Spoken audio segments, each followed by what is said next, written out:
Dans cette histoire, le destin de Gohan et de la Terre change radicalement pendant les Cell Games. Alors que les Cell Juniors massacraient de plus en plus la Z-Team, Gohan était sur le point d'exploser de rage. Tandis que Satan s'apprêtait à lancer ses 16 vers lui, un Cell Junior le remarqua et projeta un puissant Kamehameha qui anéantit à la fois le champion et le cyborg.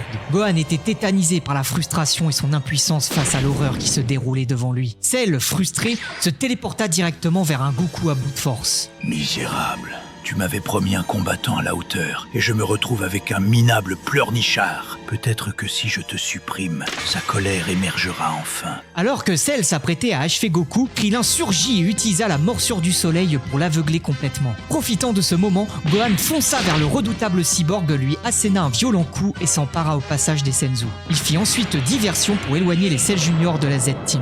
Les survivants se regroupèrent très rapidement et avalèrent les Senzu restants. Soudain, une puissante aura fit trembler la terre entière. C'était celle qui venait de passer à 100% de sa puissance. Je suis désolé, papa.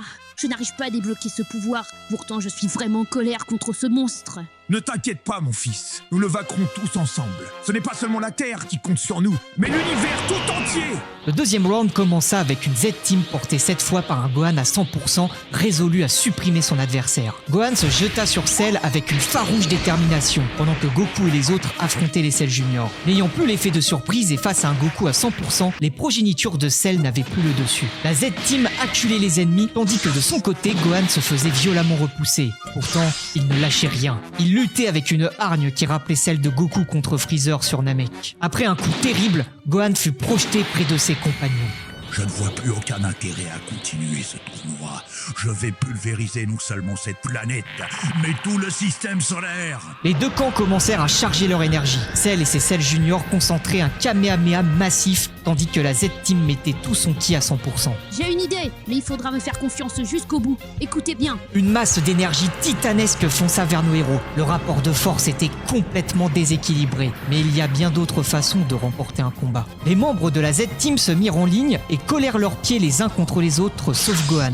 Goku activa alors sa téléportation. Lui et les autres furent instantanément derrière Cell et ses enfants. Ils déchaînèrent à bout portant une vague d'énergie d'une puissance phénoménale. De son côté, Gohan donnait tout pour résister au super Kamehameha adverse. Les Cell Juniors ne résistèrent pas à la déflagration dans leur dos et furent désintégrés, laissant l'être parfait seul.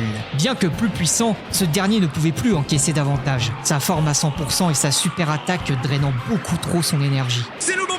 Maintenant. Le monstre fut complètement vaporisé. Tout le monde était épuisé mais victorieux. Goku et les autres regardèrent Gohan avec fierté. Cette bataille leur avait rappelé que la vraie force ne venait pas d'une transformation, mais du lien qui unissait leur équipe.